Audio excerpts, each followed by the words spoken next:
Did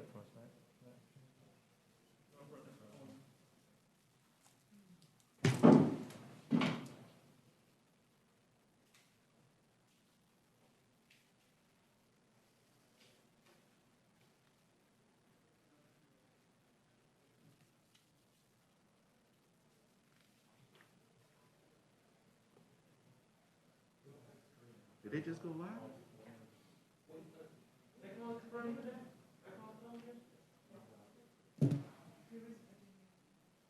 It just went live on Facebook. Oh, good. For what? I'm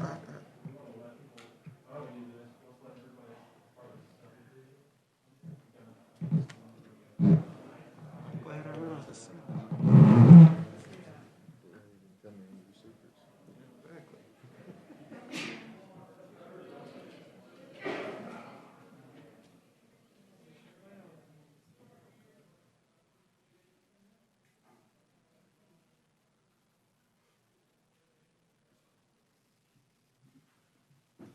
Using this one?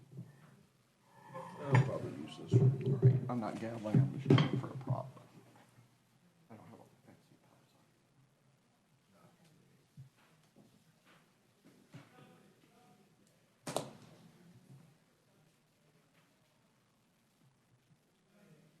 I got 10 people watching. I have 2 people watching. Really? You and I are like two of them. You and I are 2 of them.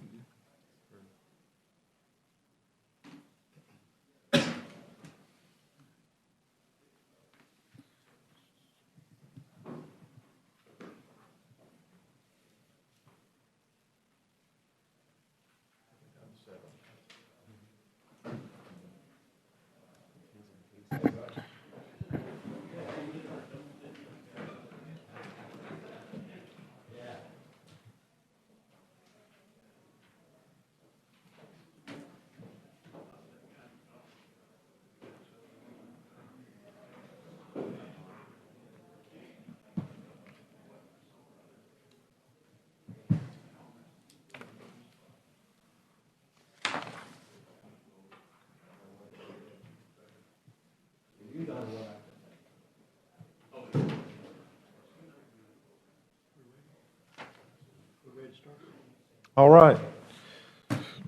Hey, I'd like to welcome everybody to the February 10th, 2022 public hearing of the Jefferson County Planning and Zoning Commission. The Planning Commission is charged with regulating the subdivision of property in unincorporated areas of Jefferson County. You will be given the decision of the Commission today regarding subdivision request, and the plat representative will receive the decision in writing within 10 business days. Please note that any subdivision approved today is not complete. In order to complete your subdivision, you'll need your surveyor to get with the county and record a final plat map in the Judge of Probate's office. County staff will be coordinating with surveyors of today's cases to make sure the plats are approved for recording. The Planning Commission is also charged with requests for rezoning of property and advising the County Commission of their final determination. This board is advisory only on zoning decisions. The final decision will be made by the County Commission at a subsequent hearing in which all property owners within 500 feet will be notified. If everyone would please silence any electronic devices that you have, and if we could get a roll call, please. Brian Devereaux. Here. Tyler Hayes. Here. Mark Evans. Here. Christy Forsythe. Here. Leon Christine. Here. Ken Lowry. Here. Georgia McCoy O'Neill. Here. Marvin Ziegler. Here. Mr. Chairman, we have a quorum. All right, thank you, Ms. Hughes. We'll first ask if everyone's had an opportunity to read the minutes from our January meeting. Yes, Mr. Chairman, and if I may, I'd like to make a motion to suspend the reading of the December 9th, 2020 minutes and approve as written. All right, No, I'm sorry, the January 13th minutes. all right. I've got a motion. Is there a second? Second. All right, all in favor signal by saying aye. Aye. Any opposed say nay. All right, the ayes have it. All right, we'll now move on to our subdivision cases. Today, the staff will present the subdivision case to the board, and then we will call for anyone here in opposition. The applicant and/or their representative may be asked after that to come forward to the podium and answer any questions. Our first subdivision case is S21-108. This is Priscilla Cagle's request for a 3-lot subdivision of approximately 5.8 acres in the Oak Grove area. Mr. Martin, if you would please present the case. Yes, Mr. Chairman, this is a proposed subdivision to split one acreage tract into 3 lots of record for residential use. The proposed subdivision does comply with our zoning regulations. One note for traffic is that all access to lots 1 and 2 will be required to come from Woodview Lane or Drip Branch Road, and only lot 3 will be accessed by Winterberry Lane. Right-of-way was already dedicated prior to the submission of this plat. There's no floodplain and there's no sewer, so septic will have to be utilized, and health department authorization will be required. The staff recommendation for this subdivision is approval. All right, thank you, Mr. Martin. We'll now open the public hearing and ask if there's anyone here in opposition to this case to please come forward. All right, seeing none, is the applicant here? All right. Are there any questions from the commission for staff or for applicant? All right, and is there any discussion? Seeing none, we'll close the public hearing and call for a motion. Chairman, I can make a motion for approval on case S21-0108. Second. We've got a motion and a second. All in favor signal by saying aye. Aye. Any opposed say nay. All right, the ayes have it. Our next subdivision case is S22-1. This is Samuel Griffin's request for a 2-lot subdivision of approximately 6.4 acres in the Pinson area. Mr. Martin, if you would please present the case. Yes, Mr. Chairman, this is a proposal to split one acreage tract into 2 lots of record for residential use. There are 2 lots here that are actually being a part of this subdivision. Neither one of them have roadfront access, so an exception would have to be granted to the subdivision regulations to allow the lots 1 and 2 be recorded without road frontage. Additionally, the entire parent tract has not been submitted as part of the preliminary plat. As such, permits will not be able to be pulled on these properties until they are part of a subdivision. Additionally, there is split zoning on this property, and it has R1 and A1. So prior to permits being pulled, a rezoning case will need to be filed to have that consolidated into one zoning designation. In addition, there is a private easement that is going through this property that the county uses. There's currently a gate here at the Palmerdale roadside, and that will have to be moved to the other end of Lot 2, and that work will have to be coordinated with Roads and Transportation Department of the county. There is no right-of-way to be dedicated in this, and there's no sewer available, so on-site septic will have to be utilized, and Health Department approval will have to be required for this plat, the final plat. Other than that, the staff recommendation for this subdivision is approval with an exception to the subdivision regulations to allow lots 1 and 2 to be recorded with no road frontage. Thank you. We'll now open the public hearing. Is there anyone here in opposition to this case? Yes, sir. If you would please come forward and state your name and address for the record for us. Samuel Griffin and 5502 Clay Palmerdale Road. Okay. Are you in opposition? You're the applicant, aren't you? Yes. Okay. All right. Good. Yeah. Okay. All right. I tell you what. If you'll sit tight, we'll ask see if there's any opposition here, and if there are, we'll see if there's any questions from the commission. But you may not need to say anything. We'll see. All right. Is there anyone here in opposition to this case? All right. Seeing none, are there any questions from the commission for the applicant? Mr. Chairman, I have a question, actually, for staff, just real quick. Okay, Mr. Lauer. So, Mr. Martin, you described some conditions for permitting the property. I just want to make sure the applicant was aware of this. And Yes, these were stated in the review comments that are sent to the applicant and the surveyor. Basically, that again, I'll reiterate that the portions of the parent tract that are not part of the subdivisions will have to go through a subdivision case and be platted before any permits can be pulled on those. So no development can happen on these. No power poles, no barns, none of that stuff can be permitted until it goes through this process, and the applicant has been made aware. Additionally, the split zoning that has R1 and agriculture on this property required to be, a rezoning case will be required to bring it into one zoning classification so that it's obvious what the requirements will be for the zoning regulations on that and their actual, what can be permitted on that property. Okay. All right, I just wanted to check. Thank you. Okay. That's all I have, Mr. Chairman. All right. Thank you, Mr. Lowry. Mr. Griffin, if you've got any questions about that, you feel free to come up and we can hopefully clarify that for you. But if not, I think we're ready to vote on this case. All right, we'll close the public hearing and then call for a motion. All right, Mr. Chairman, I'd like to make a motion for approval on case S-22-001 with an exception to the subdivision regulation to allow lots 1 and 2 to be recorded with no road frontage. Second. Got a motion and a second. All in favor, signal by saying aye. Aye. Any opposed, say nay. All right, the ayes have it. Thank you, sir. Y'all are free to leave if you like. You're not going to interrupt us if you want to. You're not going to upset us if you walk out. Y'all have a good one, guys. All right, our next case is S-22-2. This is Taylor Griffin's request for a one-lot subdivision of 6.69 acres in the Dora area. Yes, Mr. Chairman, this is a proposed subdivision to properly convey one acreage tract into a lot of record for residential use. This is a somewhat of a cleanup job. This property was split by deed in the past. As you can see, not a part of the subdivision here is labeled on this other remaining acreage from the original parent tract, which is not being included in this subdivision, and thus this is a one-lot subdivision for the applicant.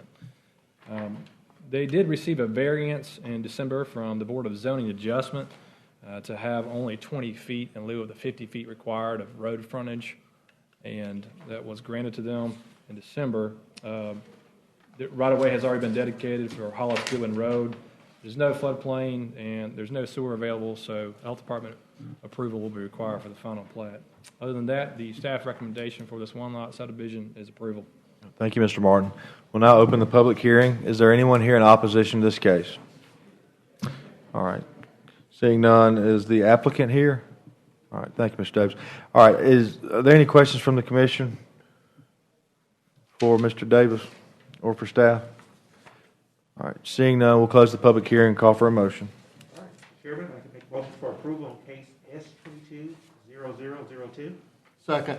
Got a motion and a second. All in favor, signal by saying aye. Aye. Any opposed, say nay. The ayes have it. All right, our next case is S-22-3.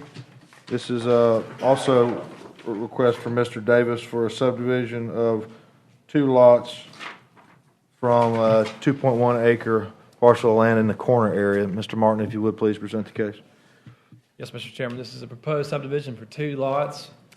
It meets all the zoning regulations. There's no anticipated traffic, operation issues, or access issues. Right-of-way has already been dedicated for Mayfield Road and Miller Road. No floodplain is present on the property, and again, there's no sewer available, so on-site septic will have to be approved by the Health Department. The staff recommendation for this 2-lot subdivision is approval. Thank you. We'll now open the public hearing and ask for anyone here in opposition to please come forward. All right, seeing none, are there any questions from the commission for Mr. Davis or staff? All right, we'll close the public hearing then and call for a motion. Mr. Chairman, I'd like to make a motion for approval on case S-22-0003. Second. Got a motion and a second. All in favor signal by saying aye. Aye. Any opposed, say nay. All right, the ayes have it. All right, our last subdivision case today is S-22-4. This is Stephen Gilbert's request for a one-lot subdivision of 1.01 acres in the McCullough area. Mr. Martin, if you would, please present the case. Yes, Mr. Chairman, this is a proposed resurvey to combine 2 lots of record. This is lots 15 and 16 of Morgan's Run subdivision, Sector 1, that was originally platted in 2005. This is a proposal to bring those together into one lot of record for residential use. The staff have completed the review of this. It does comply with all our zoning regulations. There was a note that the setback requirement right here is actually 50 instead of 35 because this is McClendon Chapel Road. That's just a technical note there, but can be revised in the final plat. Other than that, there's no access that will be granted to McLennan Chapel Road from these lots. It all have to come off of Water's Edge Circle. The no floodplain is required, or is present, excuse me. No additional right-of-way dedication is required, and the health department will have to approve for the septic system there. Other than that, the staff recommendation for this resurvey is approval. All right, thank you, Mr. Martin. We'll now open the public hearing and ask if anyone is here in opposition to please come forward. All right, seeing none, are there any questions for Mr. Gilbert from the staff, or for staff, excuse me? All right, seeing none, we'll close the public hearing and call for a motion. Chairman, I'd like to make a motion for approval on case S22-0004. Second. We've got a motion and a second. All in favor, signal by saying aye. Aye. Any opposed, say nay. The ayes have it.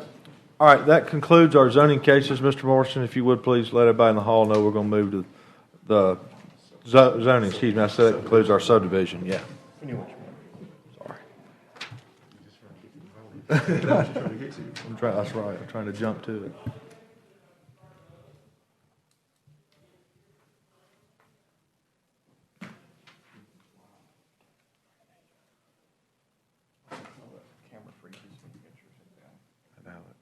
I was just noticing that. Everybody just looks at the top of my bald head all day.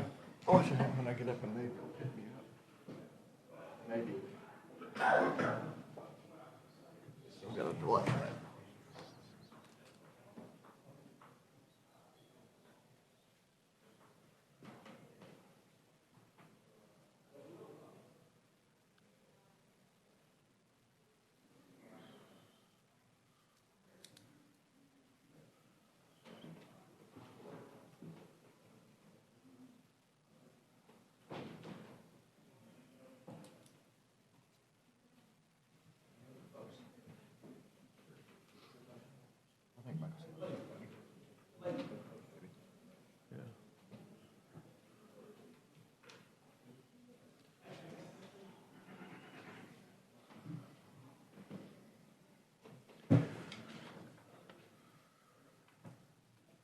All right, y'all come on in.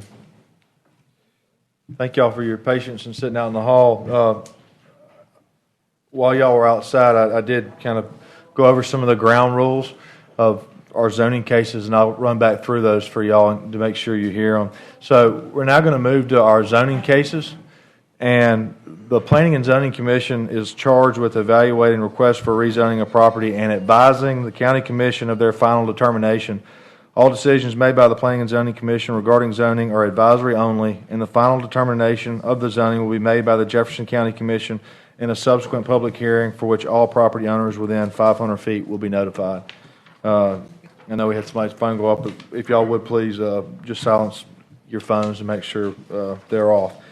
Okay, for our zoning cases, Mr. Brown will present his report to the board, and then we will ask for a representative of the applicant to come forward and add anything they would like to in support of their zoning case. And then after that, we will ask for the opposition to come forward and to direct any questions they have to the commission or any concerns that they've got. Both the applicant and the opposition are limited to a total of 15 minutes. So be mindful of that time. If there's somebody here to speak in opposition who can really speak for the the collective body of people who are in opposition, that would be great if they went first. And if someone comes up and makes a point about opposition, whether it be traffic, drainage, or whatever, I'll be making notes of them to make sure we follow up with y'all's concerns. So don't feel like you need to repeat them. If somebody is concerned about traffic, don't feel like you need to come up and restate that, because we'll be making note of that, okay? All right. We'll now move to our first rezoning case. It's Z21-46. This is Rochelle Parker Newman's request for a change of zoning to A1 for a residential use. This is approximately 15.76 acres in the Mount Olive area. Mr. Brown, if you would, please present the case for us. Yes, sir. It's the application of Rochelle Parker Newman. So rezoning, as you mentioned, from I3 to A1, which is a down zoning. For residential use, the A1 zone district does permit single-family dwellings within that zone district. The property is located at 5821 Newfound Road in the Mount Olive area. Consists of 15.76 acres. There were no letters of opposition for this case, Mr. Chairman, and staff is recommending approval. Thank you, Mr. Brown. We'll now open the public hearing and ask if the applicant wishes to come forward and add anything to staff's presentation. Okay, all right. Is there anyone here in opposition to this case? All right, are there any questions from the commission for staff or for the applicant? All right, seeing none, we'll close the public hearing and call for a motion. Mr. Chairman, I make a motion to recommend approval of zoning case Z210046. We've got a motion and a second by Mr. King. All in favor signal by saying aye. Aye. Any opposed say nay. The ayes have it. All right, our next case is Z21-49. This is John Sellers' request for a request of a change of zoning to A1 or C1 to serve as a home office for 2x2 rescue to allow animals to be housed on a temporary basis awaiting foster care on 2.2 acres in Bessemer. Mr. Brown, if you would please present the Yes, case. sir. This is, as you mentioned, the application of John Sellers, rezoning request from R6 Single Family District to either the A1 Agricultural District or the C1 Commercial District. Neither district is supported by the county's long-range future land use plan, and so staff is recommending denial of this request. What the applicant would be permitted to do at this location with respect to the animals they rescue, they'd be allowed to have 2 dogs, no more than 2 dogs at one time, and there's no limitation on cats. But in terms of the rezoning, again, staff is recommending denial. That's all I have. Thank you, Mr. Brown. Is the applicant here? Yes. All right. Mr. Sellers, would you like to come forward and add anything to the presentation of staff? I'm here. I have our executive director, Sonia King, who will be occupying the property, living there, relocating from. If you would, as a formality, we need you to come forward and state your name and address for the record. Yeah, I'm John H. Sellers, and lifelong resident of Jefferson County, 3730 Chalaby Walk, Hoover, Alabama, and 35226. Okay. And Sonia King is the executive director of 2x2 Animal Rescue, currently in Helena, Alabama, approved 501c3 for 20 years, currently doing animal control for the city of Helena.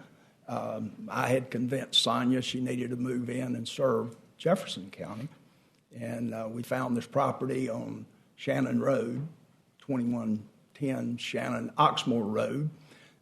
It's about a half a mile from the intersection of Ross Bridge Parkway and Shannon Oxmoor Road. We're Shannon Road, and if you're, and I've talked to Willie many times, if you're leaving Ross Bridge Parkway, it's about a half a mile down to this property. The property on the right-hand side of the road, traveling east toward the property, is on the, which would be the southern side, is, I believe, in Hoover. There's a solar panel farm out there, and it comes down to the Shannon Post Office. And the Shannon Post Office is directly across the street from this piece of property. It's 2.2 acres, has a house and a 3-car garage out back.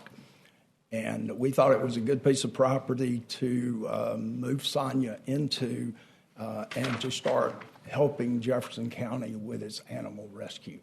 And you guys I think, are set up now. You have your own animal control, but we would be a big asset to that from a cost standpoint for the county of Jefferson, because the dogs we rescue won't cost the citizens of Jefferson County any money to go through that particular, to go to the, I think y'all are set up, I think this is set up with the Humane Society of Birmingham. So we would be a very, very good neighbor, and we don't necessarily need the commercial. The reason we put commercial was that at some point in time on the vacant lot, and there was a house there, an old, dilapidated, abandoned house, which was very dangerous. We tore that down. We've made a nice lot. We're going to clean that up completely. And down the road, we would like to bring to Jefferson County a veterinary clinic. And that's the reason we were asking for the commercial. We're not going to do it right away, but down the road, we'd like to have it, and we'd put a nice veterinary clinic there to support us. That being said, I'd like to have Sonia just come forward for a few minutes. She's our executive director. She's going to occupy the property, tell you a little bit about us. Okay? Thank you. Thank you, sir. Hi there. Thank you for your time. My name is Sonia King. I'm the founder and director of 2x2 Rescue, and we have been in operation as a nonprofit for 20 years. Give us your address, please. I'm sorry, what? Your address, please. Sure. I am presently now in Helena, 1730 Highway 13, but I am in the process of moving to the property. Okay. Of 2110 Shannon Oxmoor. And I do want to tighten up the vision here of what we would like to do. We are not interested in commercial at all.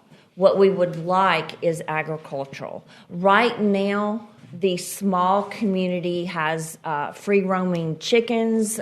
Some of the residents have goats, and a lot of the residents already have more than the 2 dogs that's permitted.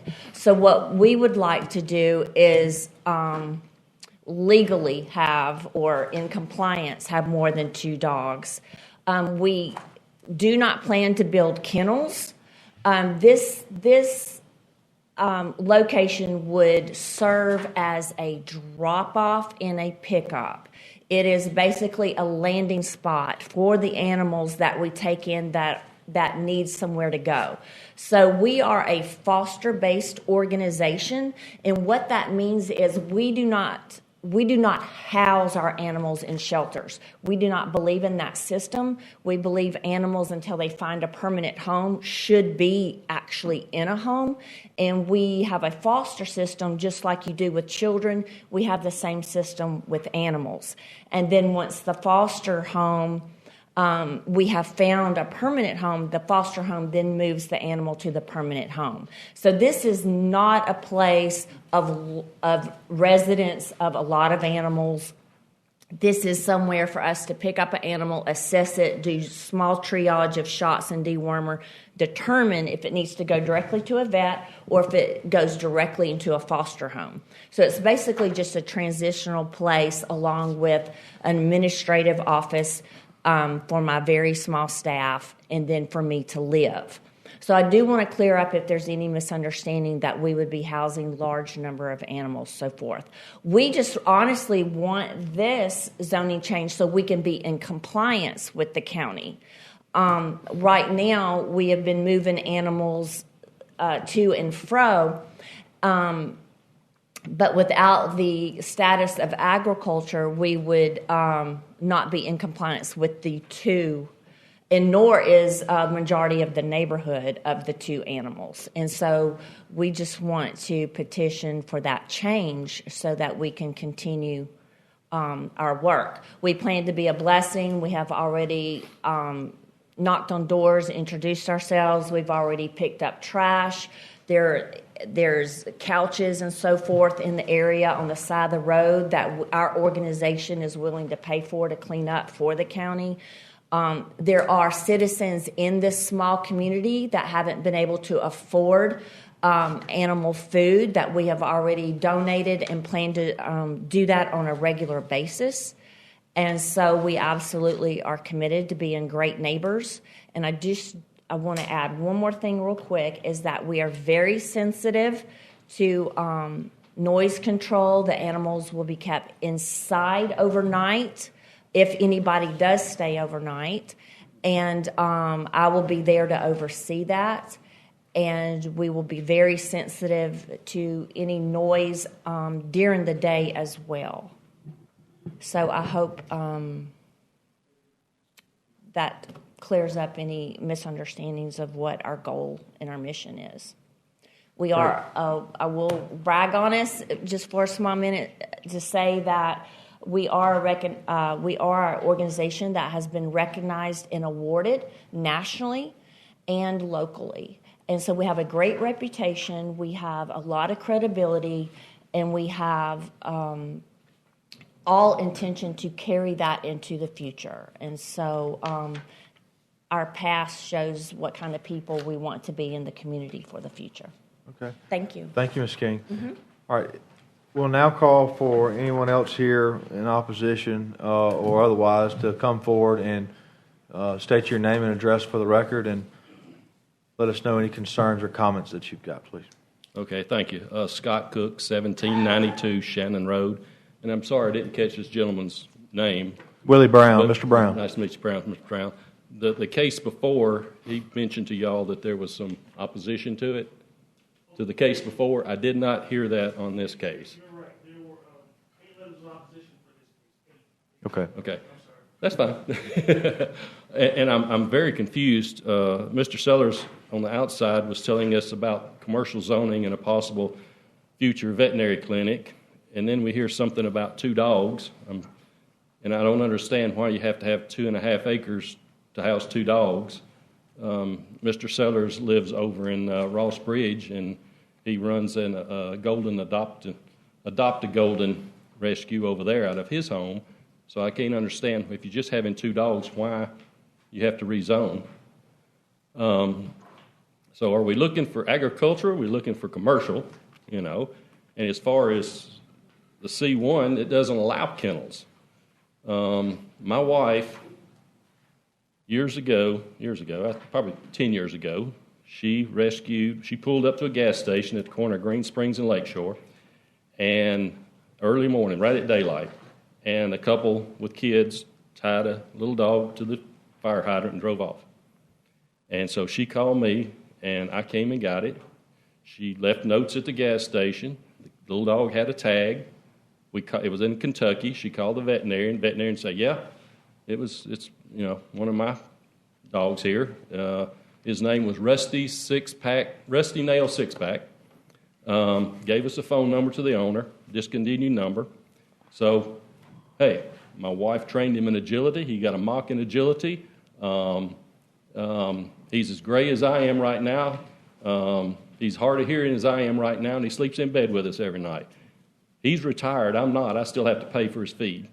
About 5 years ago, on Ross Bridge Parkway, there was a black German Shepherd that was running loose. And he eventually wound up in the neighborhood, and my wife saw him, and she was able to get her hands on him, and she took him to the vet. He was in bad shape. She took him to the vet. He weighed 60 pounds. His ears were chewed off by flies. He was heartworm positive. He was dragging a logging chain about 5 feet long. And my wife said, "I promise you I'm not going to keep him." I said, okay. I said, "Well, let me put a sign up at the post office. Maybe we can find the owner." My wife said, "You're absolutely not doing that. If they knocked on my door and said this is their dog, they're not getting it back." Because he was abused. He was sad. My wife said, "I'll find him a home." He had such mental issues that she was scared to find a home for him. Okay. It took a whole year in the house for me to put my hands on him. He was that fearful of men. Okay. He lived in our house for up until last year. He died. We had to put him down for hip dysplasia. So I got a heart for what they're doing. Okay. But what they're doing shouldn't be in this area. I mean, y'all have seen the newspaper articles where they're talking about thousands of dogs that they have to turn down. Apparently, they're having to move because they've outgrown the facility. And we want to keep our community and not let it be picked away piece by piece by development. We've had development throughout there, which some of it's good, but some of it right in our neighborhood like this, we prefer not to. They talk about the kennels. When you have dogs and you live next door to them and they're owned by somebody, like my wife, when we put our dogs out, most of the time they don't bark unless there's a reason. And when she hears them barking, she's a good owner. She goes and brings them in. When you have a rescue like this, you have, better word, troubled dogs sometimes. When they go out, new smells, excitement, all this kind of stuff, they could be barking all day long as these dogs go in and out to be exercised. So keeping them up at night is one thing, but what about the barking all day long? So with that, I'm against it. And I hate it because they are a good agency, but it's where they're proposing is just not the right place. Thank you. Thank you, Mr. Cook. Is there anyone else here in opposition to this case? If you would, sir, please state your name and address for us. My name's Louis Nobinger. I'm 230 Hulsey Street. No Bear, is that what you said? Nobinger. No Binger? And I've got some names here. I tried to send it yesterday, and I don't have a way to send a PDF, but I'd like, it's in the file, okay. And, here's a picture of the fencing that Mr. Sellers has put up at the location. And if Sonia wants to move into that house, we'll be good neighbors. But, as was said, this is not an appropriate place for a business such as this. The current zoning, I'm a resident, 62 years. And I know what's going on around there. It's been that way for 62 years, as far as I know. I can go back that far. When you start changing zoning, you've got to be ready for long-term change, okay? And we've got a lot of elderly people. We've got a lot of children. I'm saying this place, this particular property is not the right location for this business. It's my understanding that 2x2 mostly deals with dogs, horses, cats, and pigs. Here again, the article that I read said they turned down thousands of requests. So I've got to feel like they'll take in more than 2 dogs. And I think one thing leads to another. The people that are adjacent to this property, the people, they're on that list, and they don't want it. And one person shouldn't decide the outcome of an old established community with people that have been there their whole life. It's not right. And some of the things that Sonia said, I resent. About chickens running around and dogs running loose. And those are good people. And they deserve more than this. And they deserve better than being talked about like this. And I don't need 15 minutes to say what I need to say. I'm against it. The people on that list I submitted are against it. I have not talked to one person that was for it. And thank you for your time. Thank you, Mr. Nobinger. Is there anyone else here in opposition to this case who wishes to speak? All right. Seeing none, if the applicant could come back up, I don't know, Ms. King probably would be the best one to address this. Sure. Mm-hmm. If you could clarify for us, it sounds like that some of the surrounding residents understood there would only be 2 dogs there, but can you give me an idea of what kind of numbers of animals you expect to go, to come on, say, a daily basis and leave? How many Sure. at any given time, on average, how many dogs will be on the property at one time? Okay.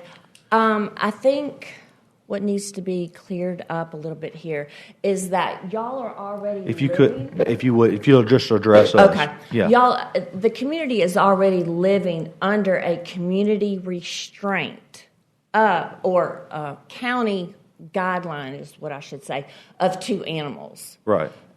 3 domestic. So that's 2 dogs and 3. That has nothing to do with me. That's something the county put in. Yeah, and so- just to further clarify that, the existing zoning, which is residential, will allow 2 dogs. Right. And so in order to have more than 2 dogs, you have to rezone the property, and that's, I believe, why you're here today. Exactly. Okay. And the present zoning doesn't allow the chickens and the goats. Right. So that was my point in saying right now the community would actually, some of these goat and chicken owners would actually benefit from what we're asking as well. So Or they're violating the ordinance is what you're saying. Well, yes, exactly. And that what you're doing, you're trying to bring your use into compliance. Exactly. All right. Exactly. I understand. Thank you, Mr. Evans. I did knock on every door surrounding us several different days, and I did receive a lot of welcomed neighbors who already are receiving benefits from our organization, whether it's food. A lot of them actually even want to volunteer and help us.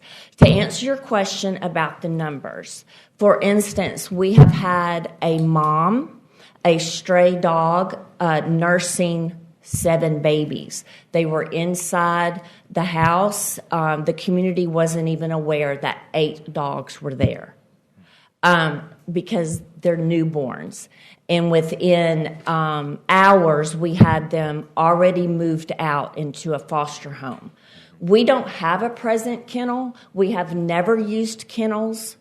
And so this isn't something we've outgrown and decided to do. Like I said earlier, we are a foster-based organization. Yeah.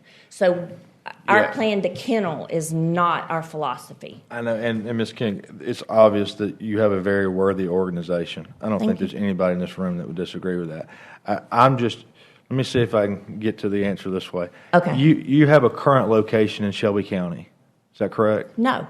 Oh, you don't have. Because we're foster based. You don't have. Okay. We have over 200 homes in the greater Birmingham area that allow these animals to come live there temporarily until they get to a permanent home. Do you have an office where you receive the dogs though in Shelby County right now?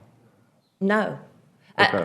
My personal house, or we meet at a location and we swap. All right. For your personal house, how many dogs do y'all place into foster care approximately each year?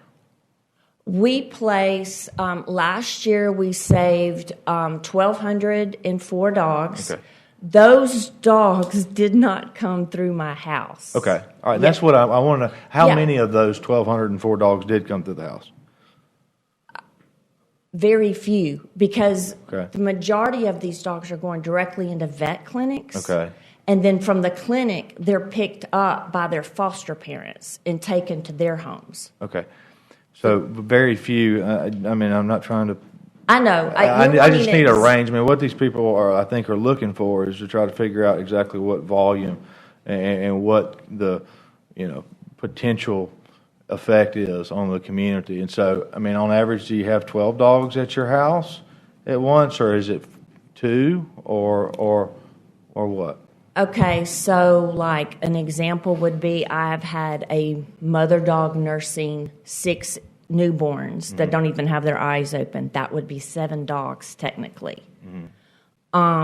So there may be 7 dogs which we've had at the property, and then 2 or 3 full-grown dogs. Okay. So that would technically be 11. Right.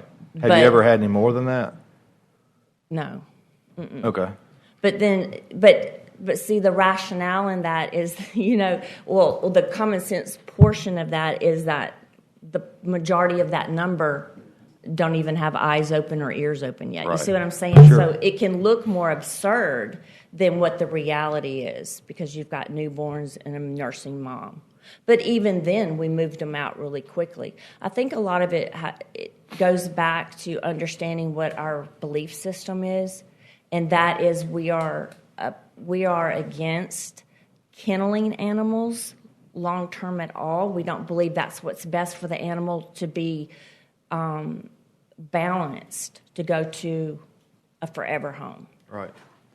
So it's just a transition. Pick up. We have supplies there that we store, and it serves as a place where we can just we can have a central location for the animals to come and go and the supplies to come and go. Okay. Does that help? It certainly does. Okay. I mean, to know that, your current operations, you've never had more than 12 dogs at any given time, that helps kind of give some context to it. I mean, on average, how many dogs do you think that you have at your house that are awaiting getting turned over to a foster parent? 2 or 3. Yeah. Because like I said, the majority, the majority we vet our dogs head to toe, so the majority of these animals are going to a vet clinic, and then that in turn gives us enough time to arrange where they're Okay. going temporarily for their foster home. Right. I mean, until their permanent home.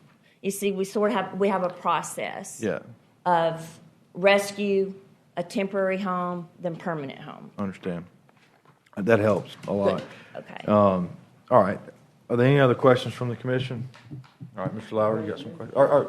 Yes, What would Mr. happen if O'Neill. someone drops a dog or 2 or 3 dogs at your residence without your knowledge? And how do you handle that? How do we handle that? Well, one, I would be living on the property, so I would immediately get the dogs, assess them, and then get them to the vet. If that's assuming they were abandoned and they weren't owned by somebody. But of course, if they're owned by somebody, what we do is we put that on our Facebook page and we try to find the owner and return them. There's no signage out there, so we're trying to discourage that, obviously. Yeah. Prevent it? Really, you can't, because it's just like people who live in rural areas. They say, people find them and, dump their dogs there. But all right, thank you. Are there any other questions from the commission? I have some, Mr. Chairman. All right, Mr. Lowry, go ahead. So, again, I'd like to echo what Mr. Chairman added, that this is a noble thing that you do, and we all care about our pets, and we care about pets that aren't even ours. So, Right. well, there's a lot of fostering and adopting going on. So, I have a grand dog myself, and I love him, and he was adopted. So kudos to you for that. I do have some questions, and it's been a good discussion so far. Sure. I'm more of a planner, so I'm going to ask you some planning questions. So, Sure. I heard you say that you already demolished one structure that was really not safe on the property. absolutely, it was not only not safe, but a horrendous eyesore for that street. And there's 2 buildings remaining on the property, a residence and a garage, is that correct? Correct. And the residence, nice brick home. Okay. So tell me about your plans for those buildings. What are you going to do with them? Are you planning any other additional buildings, any outdoor fencing, that sort of thing? Well, what we wanted to do is there is an apartment above the garage that we want to remodel, and that would be my residence. Okay. And garage, just going to use it for auto storage or other storage? Storage, Okay. yes. And the main house, tell me about it. Storage, and then also it's a great place to keep the cats. It's a great place also to keep the mom with their nursing babies. Okay, so that'll be where you'll house any transitional animals coming in and going out? Yes, yes. Okay. Mm-hmm. And let's see. How about, so that's the existing structures. Do you plan on either now or future plans for possibly expanding and building additional structures? The only thing that we have considered is like a metal barn. I call it a barn. We haven't decided on what, but something that's very attractive that we could use as storage, and also like house if we have a sick dog that needs a little bit of rehabilitation. It would have somewhere safe to be kenneled and kept inside in a temperature controlled area. And as far as outdoor use, I'd mentioned, are you planning on fencing in any areas for runs or just to give dogs outdoor play area? No runs. There's fencing that's there that we have added for security, because when we bought the property, there was fencing, but it wasn't all secure. And so what we've done is we've torn down some fencing and then made additional fencing to secure the property. Now, what we would like to do as well is put up privacy fencing on the perimeter of the land to also create a buffer of security for the animals, and also just for privacy for the property. Okay. Any plans for any outdoor lighting, anything like that, like nighttime lighting, security No. lighting? Just a security system, but not security lighting. Because, I mean, so typically what I'm accustomed to seeing when I see a case presented is, what are your plans for the Sure. land, for the rezoning, and that's kind of absent. I mean, we have basically a map here that just shows where the structures are right now. Right. So that's the reason for the questioning. Sure. You know, the discussion on the amount of pets that would be kept on the property, we really haven't nailed down the zoning request. I know we said commercial or agricultural, so. We're definitely not interested in commercial. Okay. Just So- agricultural, just so that we can be in compliance with what y'all have already set forth, the 2 limit. Yes. So that's the only reason. And, you know, you talked about mother dog and puppies. So Mm-hmm. I'm not great on the code application, but I think that when they say there's a 2-dog limit, it's adult dogs. And I won't say they don't count puppies, but they're considered transitional. They're not adult dogs yet. So I think there's some leeway in there. Michael, is that? That's an enforcement piece, but that's the way it has been applied in the past. Yes. So like typically newborns aren't counted until they reach adulthood. Okay, So that's good. to whatever know. that is. So you know, I'm not sure if you're only going to have a couple of dogs and a few cats there that you really need anything to control it. I mean, I don't know that you need a zoning case for that, is what I'm trying to say. So We just want to make sure we're in compliance. I understand. And being transparent. Have y'all bought this property yet? Yes. Yes. Well, here's the challenge that we have. October 15th. And we'll talk about this after we have the discussions, but you know, the land use plan doesn't allow the agricultural zoning in this area. So and that's the challenge we have. And Okay. changing the land use plan is challenging because it's laid out on what should be in the area, and agricultural doesn't really fit that use. So that's the challenge we're having discussing it. And I'm wondering if you really even need a zoning case if you're really not going to be keeping large amounts of dogs and cats at the location. Well, to be Perhaps for a honest- home office, you might, for the home office use. Correct. The home office, you can only, Mike Morrison, zoning administrator, for a home office or any sort of home occupation, you can only use upwards of 25% of the gross floor area of the primary residence. And in addition to that, there couldn't be any outside employment.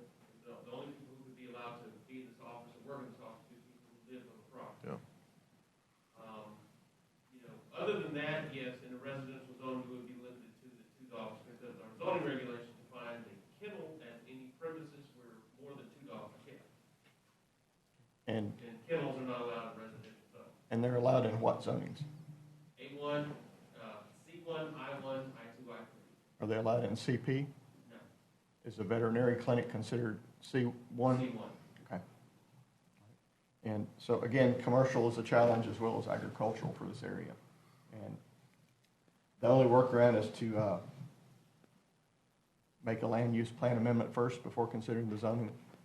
And that's the challenge that we have to face. But I appreciate you answering my questions. That got me where I needed to go with my thoughts on this. And I guess that something, well, I'll ask you one more question. So given the constraints of the land use plan for considering the zoning, would you want us to consider doing a land use plan amendment to allow this use in the area? Sure. Okay, so that basically would mean it will extend the process. So we'll have to have a posting and a hearing on that, and then if it's approved, then we'd have to come back and consider the zoning.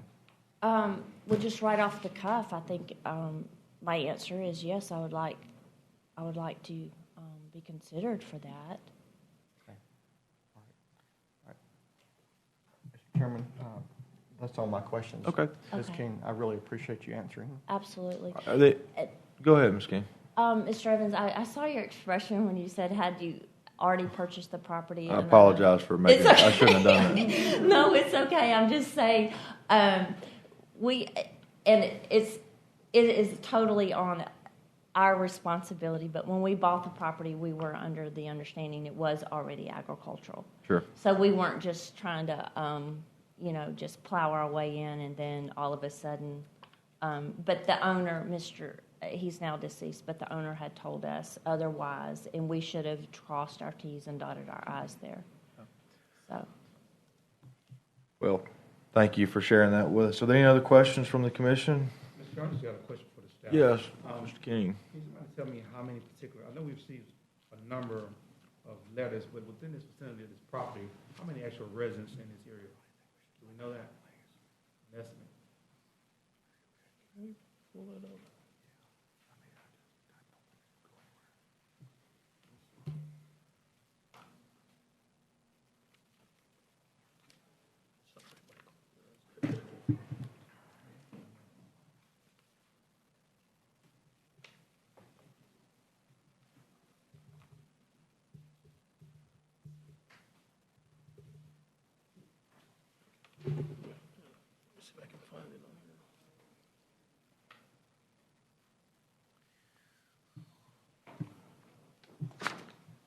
While we're waiting on that, I want to kind of give a little bit more depth to the land use plan and all that. So the county had,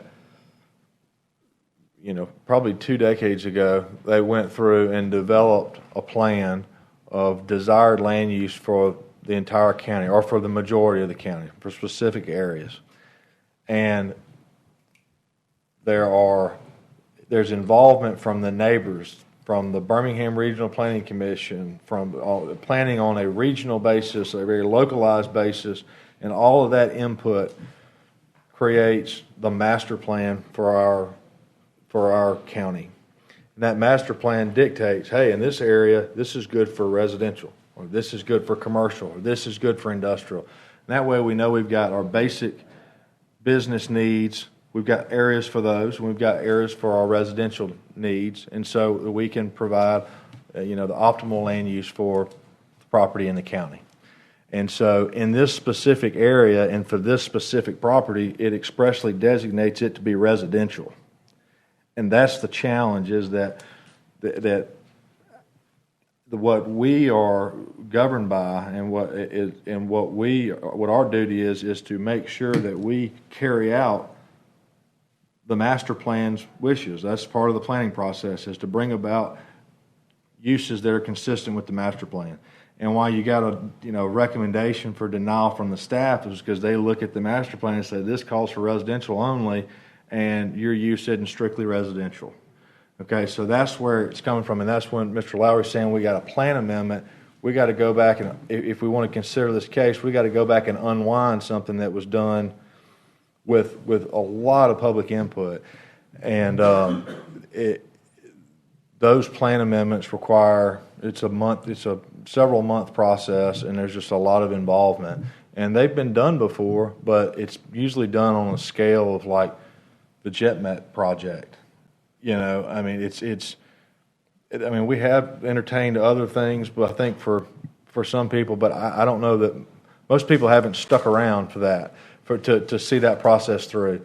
And I don't mean that to discourage you. I just want you to understand the context and what we've got to consider when we make a decision, and what we're kind of up against ourselves. And frankly, the county commission is the one who makes the final decision on this. We're just a recommending body.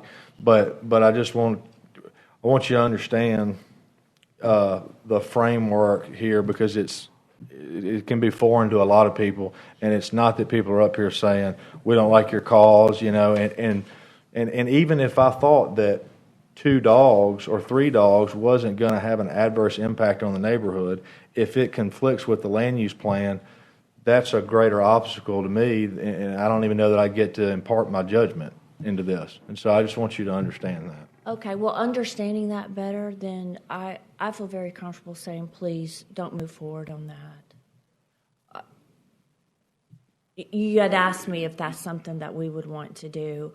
I just don't feel that that's in our best interest or worthy of y'all's time.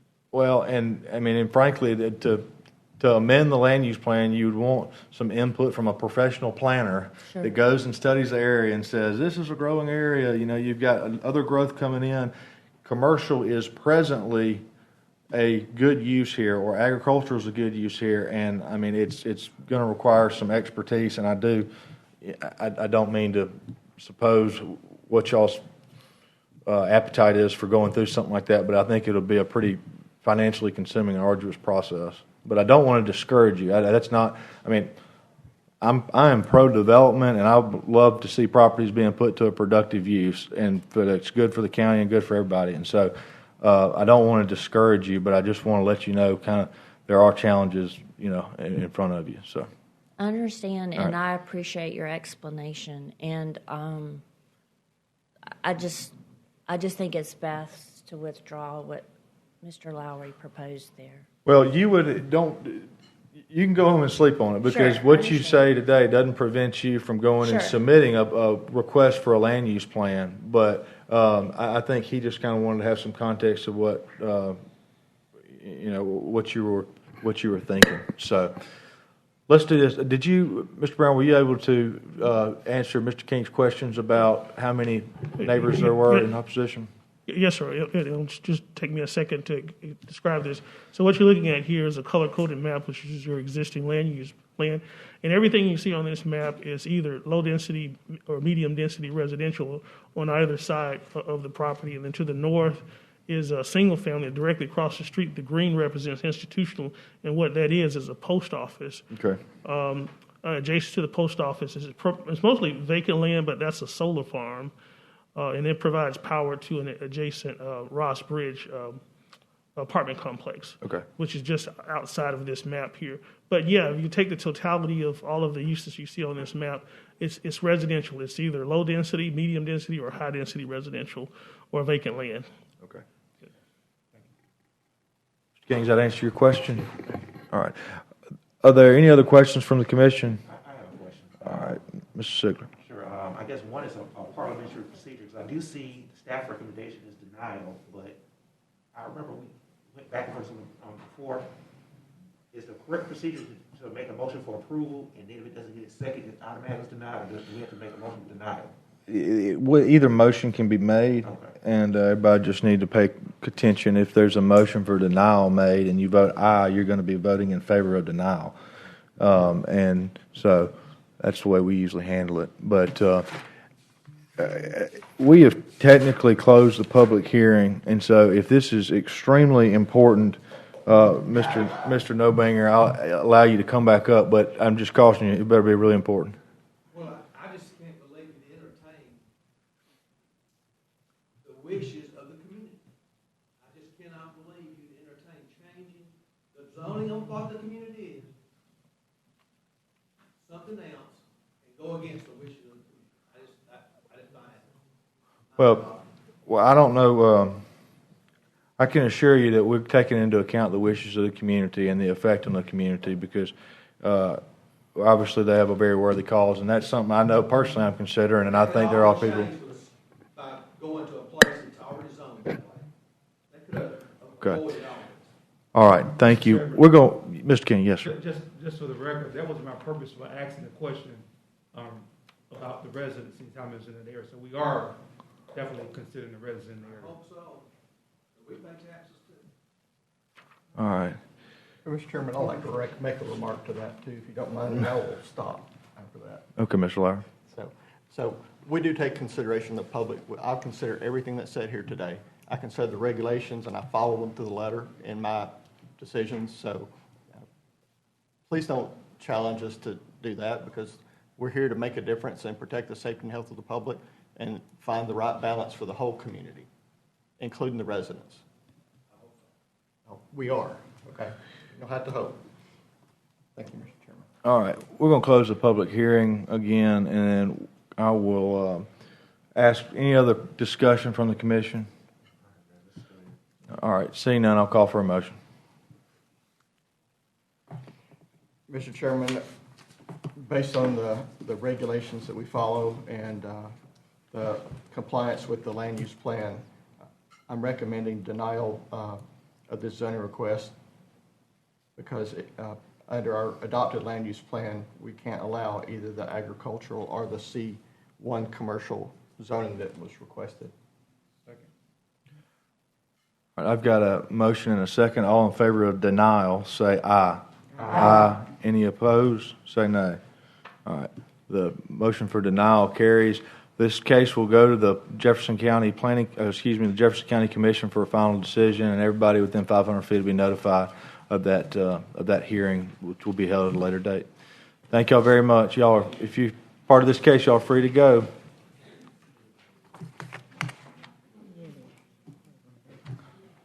All right.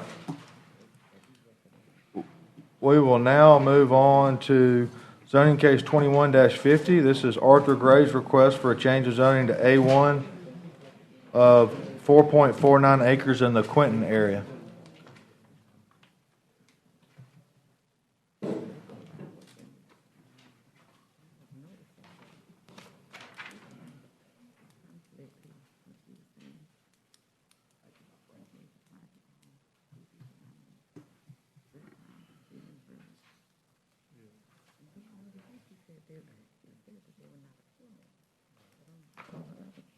Ready? Okay. All right, Mr. Brown. Go Yes, ahead sir. when you're ready. This case Z21-50. It's the application of Arthur D. Graves. It's a map amendment for rezoning from C1 and A1 to A1 agricultural to remove split zoning on the property for a residential use. This is also considered to be a down zoning for a single family dwelling. Property is located at 3960 Lacey Road in the Quinton area. Consists of 4.49 acres. Mr. Chairman, there were 0 letters of opposition for this case. Staff is recommending approval. Thank you, Mr. Brown. We'll now open the public hearing on this case and ask for anyone, for the applicant to come forward if they would like and add anything additional. All right. Seeing none, is there anyone here who wishes to speak in opposition to this case? All right. Are there any questions from the commission for staff or any discussion? All right. Seeing none, we'll close the public hearing and call for a motion. Mr. Chairman, I make a motion to recommend approval on zoning case Z210050. Second. All right. I've got a motion and a second. All in favor signal by saying aye. Aye. Any opposed, say nay. All right. The ayes have it. Our next zoning case is Z22-1.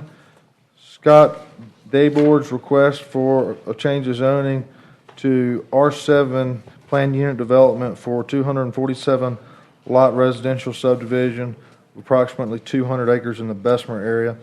Mr. Brown, if you would please present the case for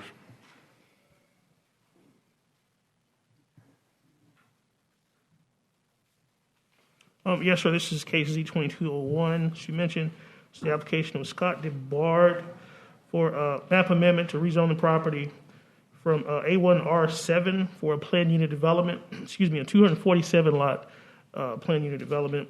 This is considered to be an upzoning request from A1 to R7. And the location of the property is 3275 Lindsay Loop Road, as well as 3349 McClendon Chapel Road in the Bessemer area. Consists of 197.4 acres. There were 4 letters of opposition. Staff is recommending approval of this rezoning request based upon 4 conditions.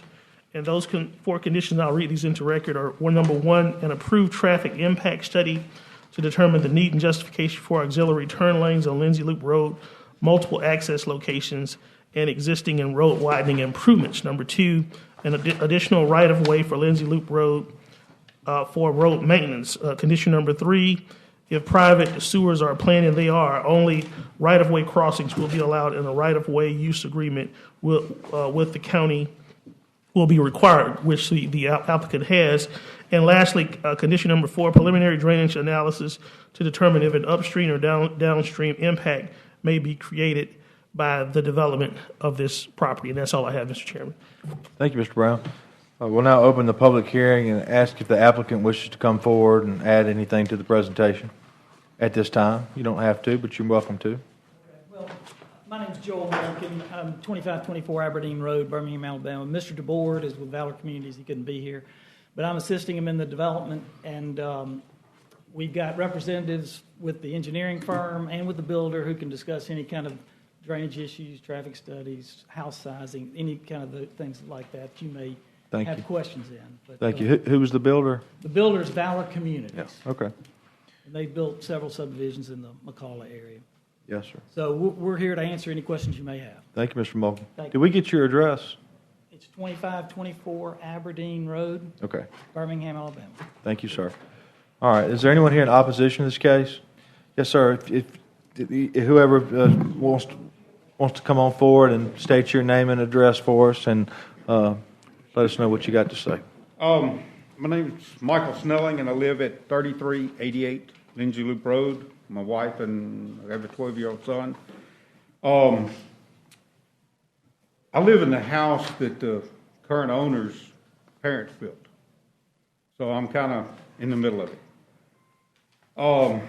I just don't think the infrastructure is here for the roads. You're going to add roughly 500 more cars that are going to be traveling. You've got 2 grammar schools. There's only about 5 ways in and out of this property. And 2 of those go by elementary schools. I don't think we need more traffic in the morning and afternoons around these kids. And I don't see how the roads can be improved enough to, at this time, to approve this zoning. Also, there's a severe flooding already. If you went out my driveway, turn to the west, go down to Paradise Lane, Shades Creek's right there. Currently, if it rains for a day or so, for 2 days afterwards, the county has to put up barriers to block the road because the water's already going across in an unsafe manner. You could go the other direction to Dickey Springs Road and turn left, go past Pleasant Hill, there's a creek right there, and they have to put up barriers there because the water already flows across the road. If you add 247 more houses, that's only going to make this worse. I wrote a lot of stuff down, but I want to be brief, and at the same time, like you said, the gentleman that's got the proposal has already mentioned flooding and a water problem. This to me, I just can't fathom this much more water. I think about Vestavia Bowling Alley. How many times has it flooded? I think about the apartments on Lakeshore Drive that are right on this same creek that starts up around the zoo, that water's backed up. And when you make a new subdivision or new development, it only adds more water because there's not ground to absorb that water.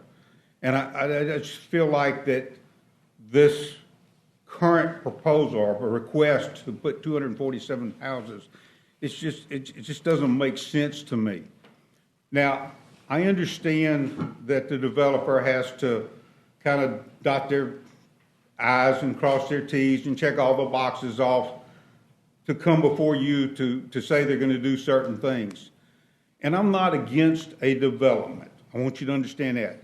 But this area, if you think like Morgan's Run, when it was developed a number of years ago, there's large houses on large lots that still allow the ground to absorb water. Probably the latest development was the Lindsay Estates, which is right next to my house, and there's 17, 18 houses in that area. Larger lots, 3-5 acre lots. So I think if a developer wanted to come in and develop this 192 acres, why don't they look at putting 50 or so houses in there that's going to still allow for water to run off? I mean, when you took 247 houses on 192 acres, and you consider the number of roads and curbs and ground that's going to be covered by the houses and the septic tanks, there is no sewer out there. So I don't know if the county's willing to run the sewer. I don't know who does that. I'm just a homeowner sitting here thinking about the community. And I don't think we need 247 houses stacked on top of each other. That's just not what this community has in the area. So I'm against it, and I think the flooding and the infrastructure can't be fixed to approve this at this time. And again, I want you to understand that I'm not against. I understand people have property, want to sell it, they want to make money, they want the property developed. And I'd love to see the trees stay forever. but that's not being realistic. And so I just think at this time, this R7 is not the proper thing to do. Thank you, Mr. Smelling. That was a very good presentation. All right. Yes, ma'am. Move this so I can actually talk. My name is Tracy Lindsay Burnett, and you may gather Lindsay Loop Road.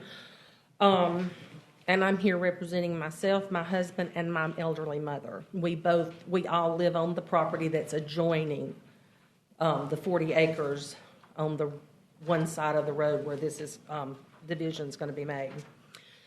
I've lived on Lindsay Loop Road for my entire adult life, and I've been on this property for my entire life. I grew up on it. I grew up on the exact property that they're wanting to develop. I also realized that change is going to happen. But I'm emotionally attached. I live on 60 acres that was given to my great-great-grandmother when she got married. It was 120 acres. The family sold off 60. I've been fortunate that we were able to buy that 60 acres. I still live there, so I'm very attached to this. If a subdivision is put in, I can't move my house. I built my house on this property, and if a subdivision is put in, there is a likelihood that I can have a house in 100 feet from my front door. I can't pick up and move my house. It's not. My mother lives on this property. Her and my dad built a house in their later years so that it was handicap accessible because both of them had been very ill over the last 20 years. They built there so that I would be close to them. I'm an only child. I'm the only one that's taking care of them. She can't pick up and move her house, not at this stage in her life. So we're just asking that they scale back the number of houses. Also, me and my husband, when this came on the market several years ago, we have put in 3 offers over the last several years to buy the 40 acres next door to us, and the sellers would not entertain it. So even if I had that 40 acres, I would still be concerned for the rest of the property because this property affects Lindsay Loop Road and McClendon Chapel Road. McClendon Chapel Road is what we used to call a pig trail. 2 cars can barely pass. Sometimes they have to stop on that road to let another car pass if it's a big truck or something. So the infrastructure is not there.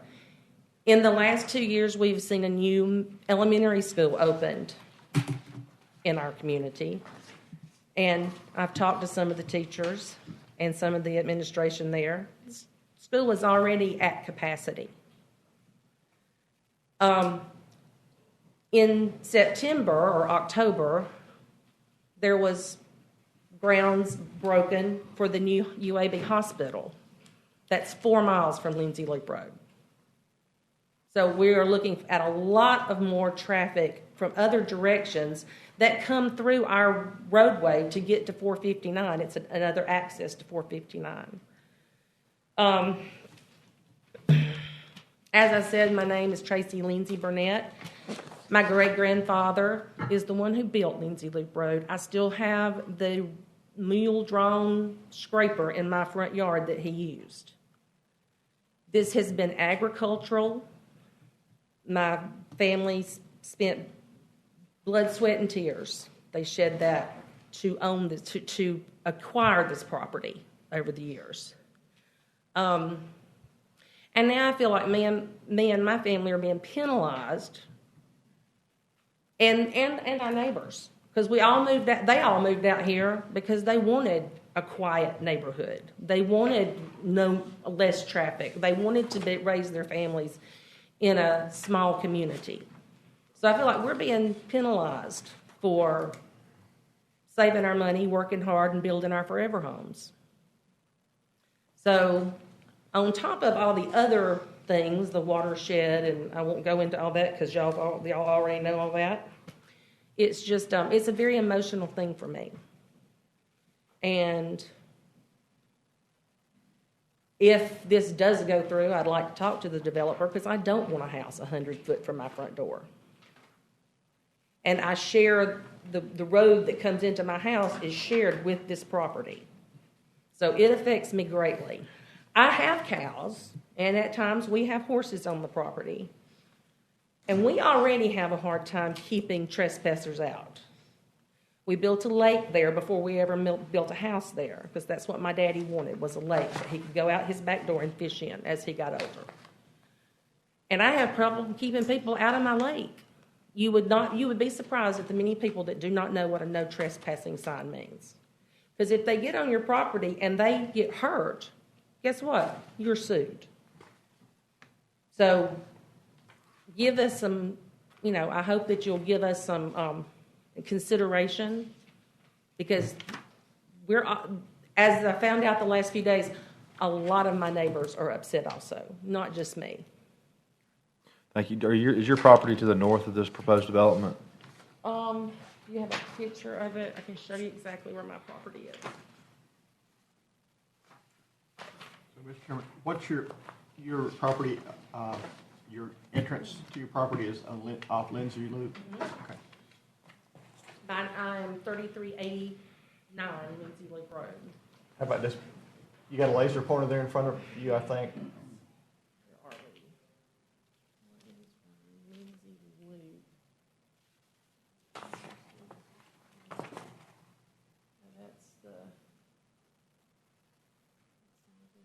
That's the. I think you're to the north. So we are right in here. This 40 right here. Well, that black. That's the development. That black was the development. This is my property right here. Okay. I got you. Is your house on that parcel on the bottom right corner? My house sits about right there, and my mom's house sits about right here. Yeah, you're that quarter section just off the north. Yeah, and the Shades Western part Creek of it. runs through the back side of my property. Right. Okay. All right. That's you right there, right? That's me. Mm-hmm. It's the one next door to the west. To the west. Yeah, to Yep. the west of the property. All right. Thank you, Ms. Burnett. Can Sir? I say one more thing? Yes, sir. I'm sorry, I just, and I don't know if it makes any difference, but with the current flooding, I mentioned the road being blocked.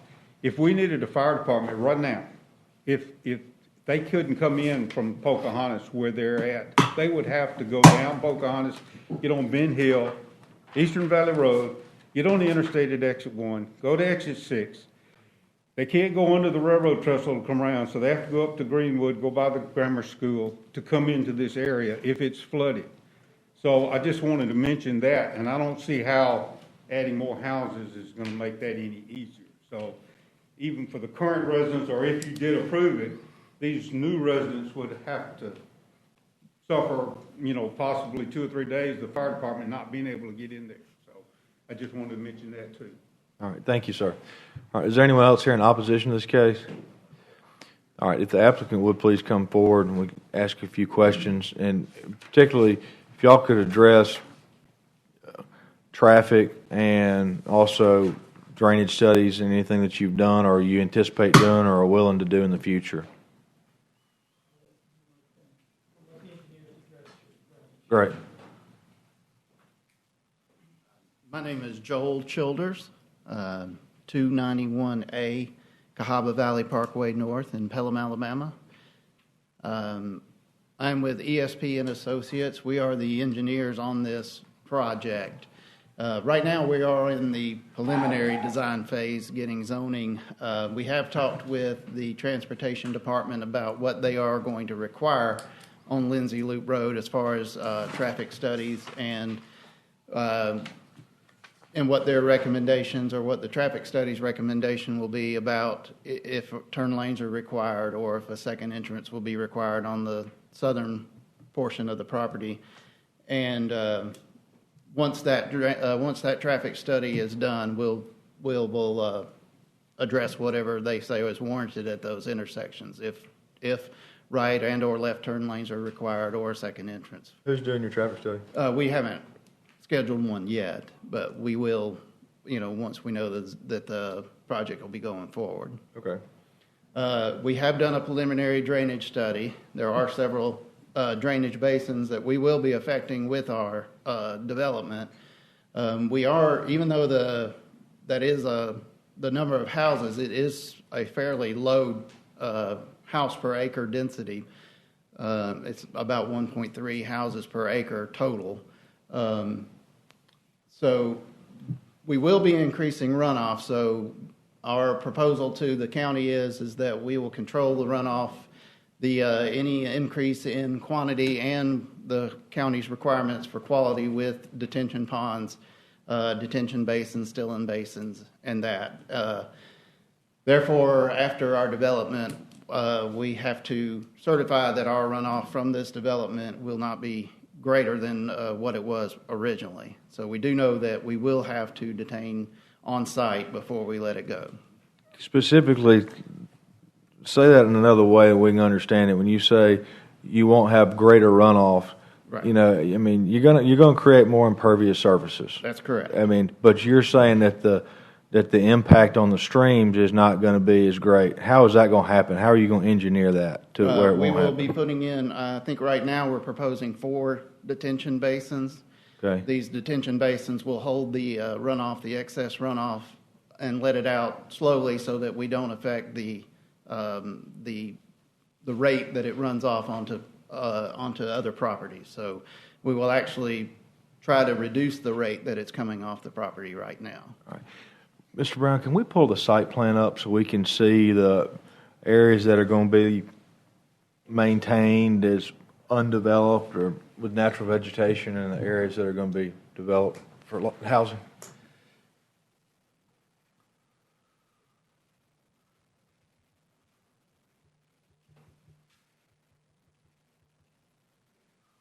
And would it be possible for you to orient that, turn it clockwise once, that way we can orient it to the north? Go up there to view. Oh, yeah, I see it, okay.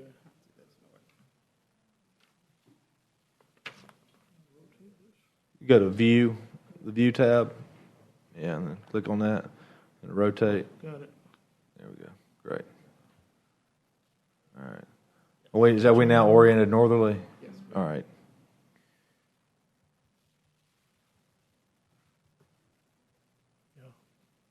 Is that okay? Yes, sir. Thank you very much. You can see by this map that we're leaving the Well, large open areas on the Hey, north. I'm sorry, y'all. It's oriented upside down. Actually, I'm sorry. No, that's north. Is it? That is north. North is at 12 o'clock. I see it. Okay. All right. Yes, that is north. I So got on it the now. north side of the road, Sorry. we have the big open area there. You can kind of see the 2 little dashed lines we have drawn up there. Those were our, You see it on a laser pointer? yeah. Right here and right here is where we're proposing to put detention areas to, that's where the runoff would come off of the north side there. So we're going to put detention areas there to make sure that the runoff rate from the proposed subdivision does not increase onto the property to the west there. We also are on the south side, we're showing detention areas here and here where we discharge to the 2 rather major streams that cross us so that we don't cause any increase in the runoff in those areas as well. Those are our 4 areas where our runoff from our development is coming off of our site. Okay. And you can see in this area that this will be all open areas, and this is all open areas. And that's why our density is the only 1.3 houses per acre over that entire parcel. I'm sorry. Say that again. Your density over the entire parcel. It's 1.3 units per acre. It's 198 acres with 200 and, I can't remember the number, 247. How does that compare to the existing zoning densities allowed? Oh, are we in agricultural zoning here? We're in agricultural, which is 1 per acre. So we're increasing it by about 30% as far as density from what's already allowed. Okay. All right. Are there any other questions from the commission? Yes, Mr. Chairman. Mr. Lauer. So I have several for the applicant. I'm not sure who wants to address them, so I'll let maybe a couple of you come up. So first question is development time frame. So there's a lot of houses. We're talking a lot of rooftops here. So what time frame are you looking from start to build out? Well, from the development standpoint, it'll take us at least probably 6 to 8 months to have it ready for construction of the houses between the time that we start the development. Typically, the house construction process is 4 to 5 months. 6 months now. Maybe 6 months. So, and we will do this in phases. It won't be all done at one time. So we'll probably be looking at least 5 to 6 phases of this thing. So are we looking at 5 to 6 years? Probably maybe? a 5 to 6 year development. Okay. So it'd be a slower build out. You wouldn't just be boom, this many houses today, right? So, okay. And so I think we talked about this, but roads was one of the issues and condition. The traffic study will be required, and if roads and transportation requires it, we'll have to request upgrades to the roads. So, and let's see what else. We talked about stormwater, we covered that. And I think it was mentioned, just to reiterate, that you're looking at an on-site private sewer system. That's correct. For disposal. I did have one question in listening to the opposition, that it looks like, looking at the development that you have laid out here, that you're not going to develop the northwest portion of the property. It's That's right. mostly, so, and I think that seems to border on Ms. Burnett's property. correct. So hopefully that won't put a house right in her backyard, so to speak. Right. But but my question was, as far as buffering, if there's any existing residences on the adjoining properties, I know I don't have it laid out, we don't have a layout of the existing property owners to here, but as far as going up to the property line, are you just going to, do you have any buffering plans at all for the property lines? Fencing or anything like that, or? Well, and I'd have to get back out the grading plan. I know as far as Ms. Burnett, we've got 1, 2, 3, 4 lots that would back up to her in the cul-de-sac. Those would be larger, bigger lots, and I think there's probably going to be a pretty good slope from where that house is to where her house is. So I think there will be a pretty good buffer in that area, either through natural trees or a big elevation change, one or the other.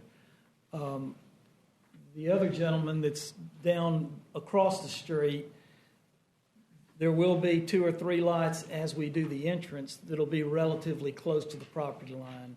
As you go on around that bend, those will be a pretty good distance there, so there could be some probably natural tree buffers in that area. Those first point to where he is, right there. That's you, right there. That little dot right there. So those 3, as you come into the entrance on the right, those will be fairly close to him. And that would maybe be some fencing that could be done there.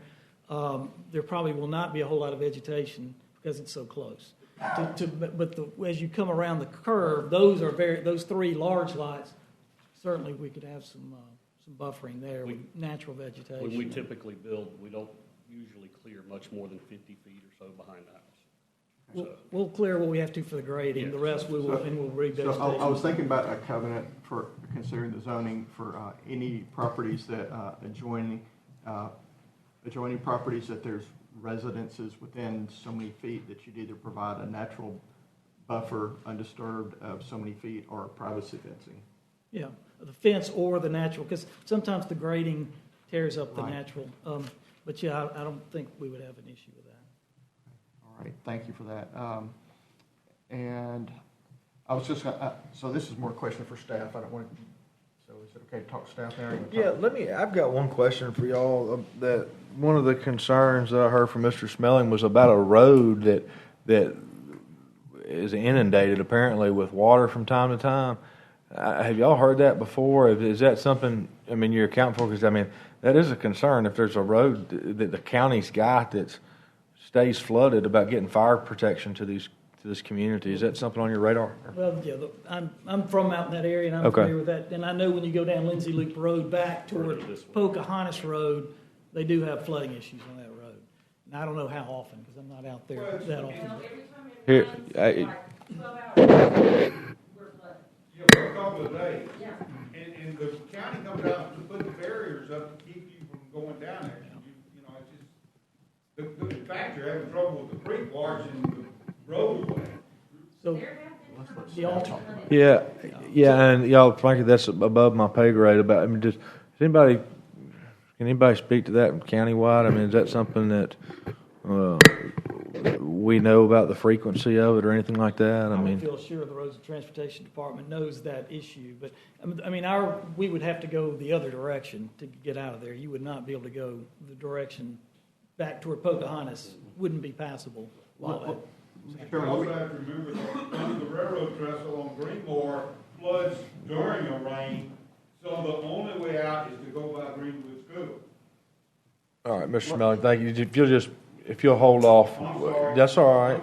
I understand. No, I know you are, and I know you're a good person. I can tell by the way you talk, so I'm not offended. But just hang tight. We'll follow up with you in a second. Can I make a remark? Mr. Lauer, go ahead. So just a remark about that. So I understand the flooding issue. I see it across the county and other municipalities in the area. I mean, but the regulations that we have in place are when they make this development, they cannot add any more water, stormwater, from that property other than what's already being released. So I'm not trying to diminish your comment. It's a problem that the county should be looking at and addressing separate from this development.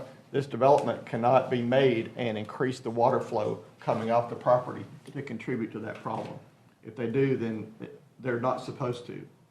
And the regulations prevent them from doing that. But we do have flooding in other areas in the county, and I know those issues are tough to deal with.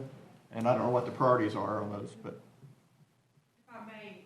Absolutely. There's a very high water table out there, so there is definitely a history of flooding. I couldn't speak to how many times the road's closed, but I could say it's multiple times a year.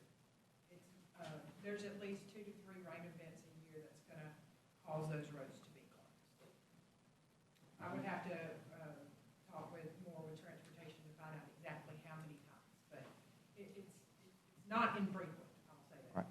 But do you agree with the statement that they're going to have to do a stormwater analysis and they cannot create additional stormwater? That's correct. Oh. That won't affect or it won't make the roads flooding worse, but the existing historical, it's historically going to flood. The problem will exist whether we develop this property or That's not. correct. But this development of this property should be controlled such that it does not make it worse. That's correct. It doesn't mean the problem shouldn't be solved. It's just kind of a separate issue, but there's regulations in place to keep it from exasperating or making the conditions worse.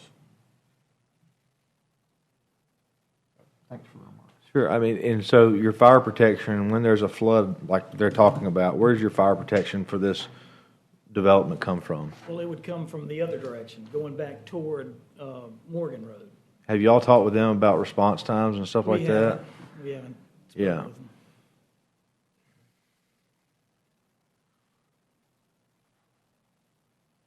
Okay. All right. Was there any other questions from the commission? Mr. Lauer, I know you had some other things you wanted to ask of staff, but was there any other questions or comments? So the staff question I had was, we really didn't have any recommendations for covenants in the staff package. We did talk about buffer. So here's where I'm headed with it, and I wanted some guidance. So buffer within so many feet of bordering residential. Say that again? You may want to add some language for, typically we require 15-foot buffer. You're more limited to that, it would just be along that property line. There's that share with the existing resident.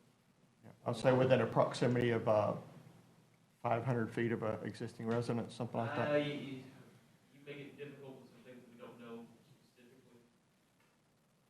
But, again, if they're adjacent to an existing residence, it looks like there's only going to be a handful of those lots. Yeah. Yeah. And they may be agreeable to like a 15-foot either natural buffer or privacy fence or something. That could work. Okay, all right. Are there any other covenants we should consider to go along with this zoning? Well, we switched to conditions now. Okay, conditions. Yes. Not right off, other than the suggested ones that are in your packet. And then, too, if you'd like to add that buffer, you're certainly at liberty to do so. Again, you're at liberty to carry this over and get more information regarding the road situation and from the fire department as well as why. That's all your purview. This will come back to us for plot plan or. Preliminary plan. Okay, all right, it'll just be placed. Sometimes I forget the PUD procedure, but it's not a site plan approval, in other words. The plan that they got there that we kind of held to, of course, anything that's less dense than what's being proposed, we'll accept administratively. They just can't increase the density without coming back to plan results. Thank you. That's all I have, Mr. Chairman. All right. Will a traffic traffic study take into account existing road conditions? I would think that it would. Right? I mean, because it would see what kind of level of service this development would have, or what effect development would have on the level of service and those sorts of things. And so. Yeah, which is why that language is extensive in there. Right. It speaks to not just turn lanes, but actually Yeah. widening and improving. All right. So as far as drainage is concerned, this development, under our regulations, may not increase the flow rate into the streams, which would then cause more flooding than there already is. And then for traffic analysis, whatever the traffic impact study shows, they're going to be required to make those improvements to the road, and they're going to take into account the effect that this development will have on the roads in the vicinity. Okay, and so there is, and that what's sufficient is for somebody way smarter than me. So, but I'm glad that we've got that as a staff recommendation, because I think it'll be something that we need to. All right, Ms. Burnett, if you could be very brief, I'm not trying to.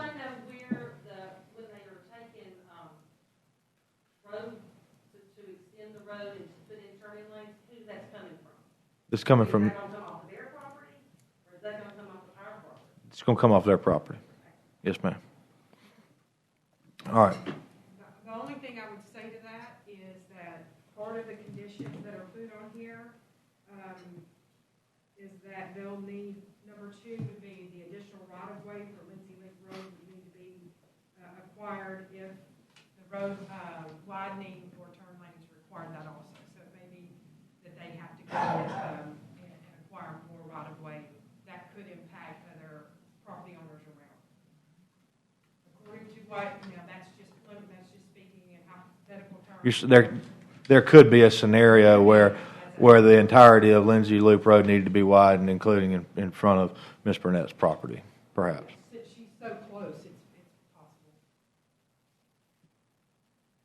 Well, I mean, I'm not trying to get down in the weeds here, but your turn lane will be a decel lane. It'll be a right-in decel lane that you're supposed to do. That's going to be on the opposite side of your entrance than Ms. Burnett's property. Yeah, it would be a very extensive modification to that road for us to have to request from Ms. Burnett to get right of way. I mean, Yeah. I think we could adjust our entrance if we had. There's some things that could be done for that, but we'll just have to see what the traffic study says. I just wanted to point out that that's part number 2 on that condition is the possibility of that happening. Yeah, good point. Thank you. Okay, all right. And Mr. Smell, we were very respectful earlier. Do you have anything else to say? Well, I'm no engineer, so I mean, just common sense is what I'm looking at. They can put turn lanes to go into and out of the property, but the problem becomes you only have so many ways to leave this area. Paradise Lane, where there's a grammar school. Lindsay Loop, where it goes next to Smoking Hot. If you go the other directions, you got Dickey Springs, Greenmore, and Greenwood. Right. So there's only 5. I don't know about McClendon Chapel. I'm sorry, I'll have to plead ignorance. I don't know. I think it runs out of Bluff Ridge. We wouldn't use McClendon Chapel. Okay, but what I'm getting at is if you add, and I'm just being round figure, 500 cars, you only have 5 ways to get in and out of it. So I understand making the turn lanes and the acceleration lanes in the area. Right. But the whole area trying to leave or come into in my opinion, is going to be affected, and you said the vicinity, so I understand, and I Yeah. just want that pointed out that to be looked at. Yeah, and what I understand, that the traffic study that they will have performed will look into is not only whether a turn lane will be required, but what effect will these additional trips, these 500 cars have on the entire, the traffic that's there right now. Well, how much congestion will it add? Will it make it to where rather than sitting for 5 minutes, at the red lights while there's all that queuing, do we have to wait now for 7 minutes? Does that make it now to where the level of service for the road goes to an F? And those are the, I know enough to be dangerous about that, but that's the stuff that they will look into is there a traffic problem now? How much worse is this going to make it? And they will make recommendations on how to allay those concerns, and that'll be reviewed by Roads and Transportation here and approved as a condition for them to be able to develop the property. Okay, thank you. I just No, I know it's a. And I will tell you this past weekend, those barriers were up, the road was blocked. Okay. From the rain last Thursday. All right. Okay. We'll. If there's no further discussion, we'll close the public hearing, and I'll call for a motion. Mr. Chairman, I make a motion to recommend approval on zoning case Z 220001 with the following conditions. An approved traffic study is needed to determine the need and justification for auxiliary turn lanes on Lindsay Loop Road, multiple access locations, and existing road widening improvements. 2, additional right-of-way for Lindsay Loop Road will be needed for road maintenance and may need to be increased for auxiliary lanes if required. 3, if private sewers are planned, only right-of-way crossings will be allowed, and a right-of-way use agreement with the county will be required. 4, a preliminary drainage analysis should be required prior to consideration of this parcel for rezoning to determine if an upstream or downstream impact may be created by the development of this property. And 4, that a buffer be provided, either a 15-foot natural or a privacy fence as it borders adjoining residential areas or structures. That cover everything, Mr. Brown?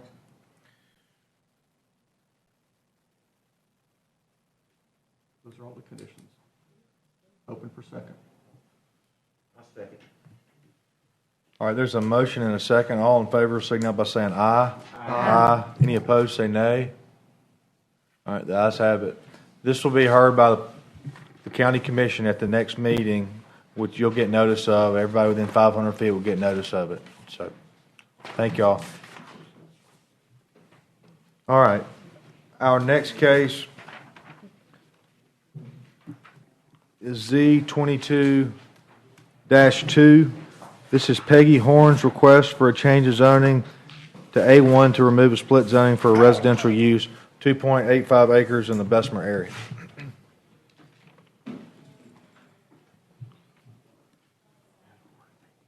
Okay.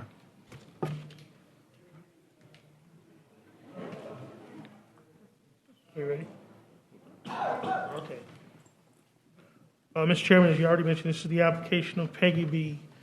Horn. It's a map amendment request from I-3 and A1 to the A1 Agricultural Zone District, which is a down zoning. Excuse me. Property consists of 2.85 acres in the Bessemer area. And staff is recommending approval. It's okay. All right. Thank you, Mr. Brown. We'll now go ahead and open the public hearing on this matter. If the applicant is here, they're free to come forward and add to the presentation. If you give us your name and address, please, ma'am.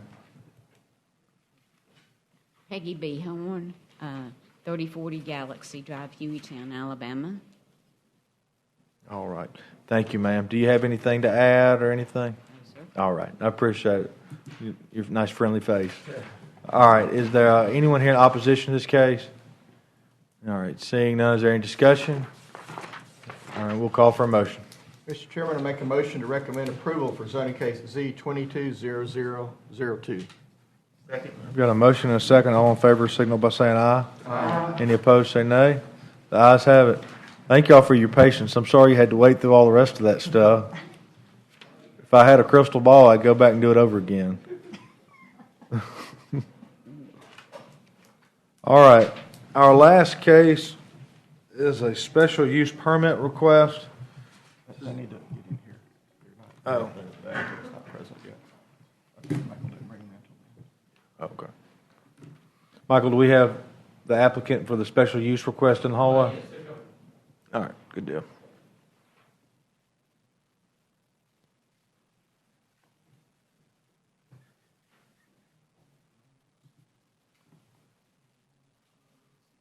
All right, y'all come on in and have a seat. Thank you, sir. All right, Ms. Hughes, if you would, the floor is yours. Go right ahead. The address of this location is 2991 Grants Mill Road in Leeds, Alabama. The applicant is James Chapman with Motivated Electrical Contractors. They're requesting a special use permit request to allow an on-premise electronic message center sign, also known as a digital display sign, in conjunction with a gas station. The gas station is located at the intersection of Ricks Lake Road and Grants Mill Road. The sign that they're proposing is a monument sign, and it's right there in the circled area on Grants Mill Road. While visiting the location, I observed there's the sign there.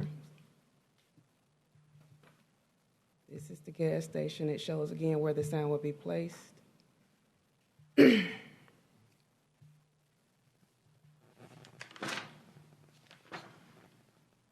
While doing a site visit, I noticed on Grants Mill Road, I observed 2 residential properties that were adjacent to where the sign would be located. The height in the sign comply with the zoning regulations. Other than the need for a special use permit, the sign meets all other zoning requests. Staff recommends approval. Thank you, Ms. Hughes. There's no public hearing on this case, is there, Michael? Yes. There is a public hearing? Yes. All right, we'll now open the public hearing for this sign case. Is there anyone here that wishes to speak on this matter? Either one. All it is a LED gas price sign. Okay. So it's not 16 inch. It doesn't have any message displays or nothing like that, it says in the paperwork anyway. All right. Will you give us your name and address for the record? James Chapman. Okay. Motivated Electric. All right. Thank you, sir. Is there anyone else who wishes to speak on this matter? Seeing none. Mr. Chair, I just do want to state for the record that it's also in all your packets that we do receive a lot of letters of opposition. Mm-hmm. I just wanted to state that for the record. Thank you. Mr. Chairman, you have a motion? Yes. All right. Mr. Chairman, I make a motion to approve the special use permit request 210035M like in Mike dash sign. Second. All right, I've got a motion and a second. All in favor, signal by saying aye. Aye. Any opposed, say nay. All right, the ayes have it. Thank you, gentlemen. All right, that concludes all of our matters for today. Thank you all.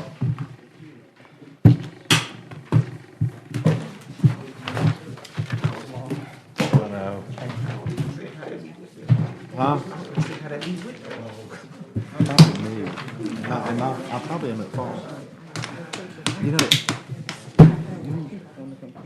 I probably do what people talk. Try to get both sides. I saw you got a little offended. You was like, wait a minute.